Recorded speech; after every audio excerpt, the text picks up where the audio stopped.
Sorry, zou je het nog eens kunnen herhalen? Hallo. Wat is uw naam? Oei, dat weet ik niet. Meneer Kale, heb je een minuutje? Nieuw of niet? Limburg stemt af versterkt de 21e-eeuwse vaardigheden van leerlingen door hen te betrekken bij realistische projecten in samenwerking met bedrijven en zorginstellingen. Tijdens deze projecten ontwikkelen ze cruciale competenties, zoals creativiteit, kritisch denken, probleemoplossend vermogen, samenwerking, digitale geletterdheid, ondernemingszin, verantwoordelijkheid en communicatie. We hebben een beleeftafel gemaakt. En dat is een soort van interactieve tafel waarmee de senioren dus bijvoorbeeld muziekspelers kunnen gebruiken, waardoor zo oude herinneringen terugkomen. Ze kunnen spellen spelen zodat ze een beetje entertained blijven. Terwijl wij bezig waren met apps, had ons leerkracht eigenlijk die was gaan vragen in de andere klasse van lassenconstructie en houtbewerking om een frame te maken. Maar het duurde heel lang voordat ze dat afkregen. Toen waren we al eigenlijk een stuk verder en moesten we nog gaan zeggen, ja, de tekeningen ja, die moeten wij dan nu nog maken. En dan hebben we dat gedaan en dan zijn ze toch begonnen, maar het is wel heel laat uitgekomen dan. Wel, ik denk dat dat super getalenteerde en gemotiveerde jongens waren, stuk voor stuk. Ze zijn maar met 4, maar om zoiets neer te zetten, chapeau. Bij Campus De Heerlings in Maasmechelen streven ze naar een duurzame toekomst door de afvalberg te verkleinen en afval ook weer om te zetten naar waardevolle eindproducten. Wij zijn van de richting lasconstructie. We hebben een sheetpress gemaakt. Dat is gesmolten plastic gaat daartussen en dat wordt samengedrukt tot een plaat plastic door te recyclen. Wij hebben deze shredder verder in orde gebracht van vorig jaar. Want vorig jaar was die elektrisch gezien helemaal niet in orde. Dus wij hebben een lakje verf gegeven en elektrisch gezien is die nu wel helemaal in orde.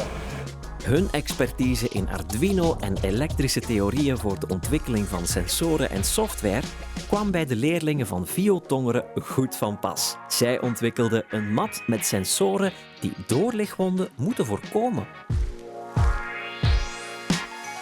Al die kleine vierkantjes, dat zijn dus eigenlijk de knooppunten van onze sensoren waar die samenkomen. En een blauwe kleur, dat wil zeggen dat er dus een heel lage druk aanwezig is. En dat kun je ook zien als je kijkt. In dat hoekje is er dan niks aanwezig. En dan waar de pop ligt, hier, daar zitten dus hogere waarden. Dus gewoon even een waarde voor een middelmatige druk.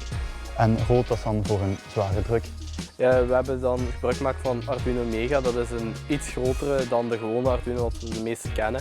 Gewoon omdat hij meer poorten heeft, want we hebben veel signalen wat binnenkomen, zodat we dat gemakkelijker konden verwerken.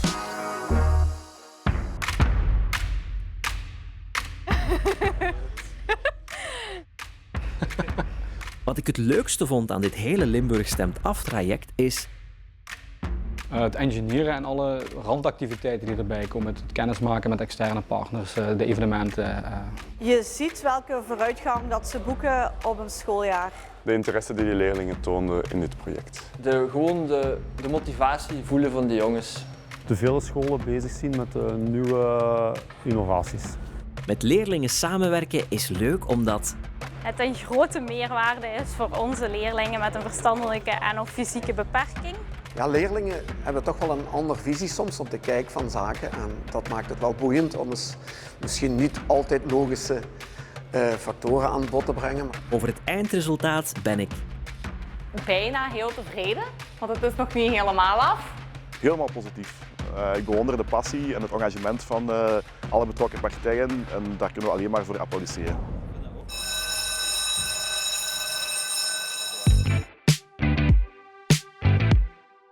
Showdown is een combinatie van pingpong en airhockey voor blinden en slechtzienden. Maar de sport is soms moeilijk te volgen voor supporters en scheidsrechters. En daar hebben de leerlingen van Sint-Elisabeth in Pelt iets op gevonden. Spelers kunnen eigenlijk niet alleen spelen, er moet altijd een scheidsrechter bij zijn.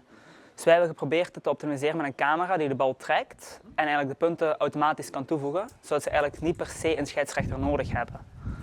Ook natuurlijk hebben we ervoor gezorgd dat als de code een fout kan maken en er is toevallig een scheidsrechter bij, dat ze via een app kunnen aanpassen nog steeds, zodat de score juist kan geteld worden. Heel chic. Ja, want ik had het nog niet gezien, dus het verwondert mij dat er allemaal zo blue, red en die punten, ja, dat is knap gedaan. Die mannen mogen echt de pluim op hun hoed steken. Dat vind ik echt, ja. Wico Pelt zet dan weer in op onbeperkt leren. Ze maken daar prototypes die de praktische opleidingen van jongeren met een beperking vereenvoudigen. En dat doen ze niet eenmaal, niet tweemaal, maar 8 maal. Als het stroom krijgt, dan gaat de stapmotor de waaier draaien en normaal de DC-motor de ventilator draait zodat de bellen eruit gaan. We hebben eigenlijk een koffieset gemaakt voor mensen van Sint Elisabeth en Sint Doda, zodat die dat makkelijker kunnen besturen en zo. Zo met grotere knoppen en zo. Als je in het bouwen bent en je drukt op de noodstop, stopt die ook. We hebben gewerkt met kleuren, zodat de kinderen het snappen. En ook met figuren, zodat de kinderen die de kleuren niet snappen, kunnen werken met de vormen. Die jongen die heeft dus nekproblemen. Dus eigenlijk heeft hij de hele tijd zijn hoofd naar beneden. Dus als hij deze pet opdoet, dan is zijn hoofd omhoog doet, dan gaat alles aan. En als hij dan weer naar beneden doet, dan gaat er alles uit. Ja, ik vind het al super chic. Ik wist zo zelf niet goed wat ik moest verwachten. Maar het is echt al heel mooi en ik zie dat ook echt al in onze praktijk gebruikt worden. Dus. We zijn heel blij met het project. Wij vinden het wel een meerwaarde dat je eigenlijk 2 werelden eigenlijk samenbrengt en samen projecten opstarten. Enkele kilometers verderop in Lommel weten ze dat geschiedenis ons helpt nadenken over de toekomst. Ze versterken het Grevenbroek Museum in Hamont-Achel met moderne technieken zoals AI voor spraak en automatische vertalingen. We hebben eigenlijk een museum gedigitaliseerd. We hebben ervoor gezorgd dat bezoekers online het museum kunnen bekijken en daar alle uitleg kunnen vinden over alle werkstukken. En voor de oudere mensen is er dan ook een text-to-speech. Als je niet meer goed van dichtbij kunt lezen, is dat zeer handig. We hebben wel gidstoeren, maar als je daar individueel binnenkomt, is het plaatjes lezen en kijken wat een beetje gedateerd is tegenwoordig. Wij dachten, ik geef hier toch les. We hebben hier een keigoede ICT-richting. Keigoede jongens die dat kunnen doen. Waarom niet? Waarom is niet vragen of zij iets konden uitwerken? Met al deze projecten toont Limburg Stemt af hoe samenwerking en betrokkenheid de basis vormen voor een toekomstgerichte samenleving.